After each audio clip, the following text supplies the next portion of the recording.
Почитувани, во времето кога Зоран Заев беше градоначелник, делеше голем број на тендери во општина Струмица.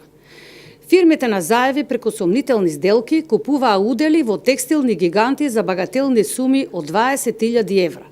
Само 2 или 3 продавници на гигантот Герас Цунев чинат повеќе од 20.000 евра.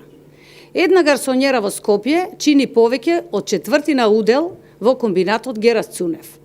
Зоран Заев пред некое време сам призна дека сон му е да се врати во фирмите на Заеви и да го продолжи управувањето на бизнис империјата која сесрдно ја помагаше изминатите години. Би сакал да се вратам во фирмата Еленица и да ги водам комерцијалните работи на фирмите на Заеви. Тоа е мојот сон. Ова го кажа Заев. Дали дел од сонот на Заев беше и водењето на комерцијалните работи на Герас Цунев?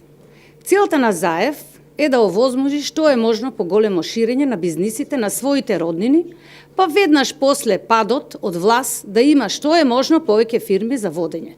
Уште колку фирми се на списокот желби за купување на багателни цени во време кога Зоран Заев е на позицијата премиер на Република Македонија? Зошто и СДС, Зоран Заев и владата молчат за оваа скандалозна трансакција? Во време кога секој економски параметар паѓа, кога сите фирми во државата стравуваат за своето обстојување, а само фирмите на Заеви и Кочо Ангјушев растат. Граѓаните ова го гледаат и ќе го казнат многу скоро на престојните локални избори. Тоа ќе го отвори процесот на предвремени парламентарни избори, на кои ќе се стави крај на оваа лудило на Заев и неговата бизнис камарила околу него. Ви благодарам.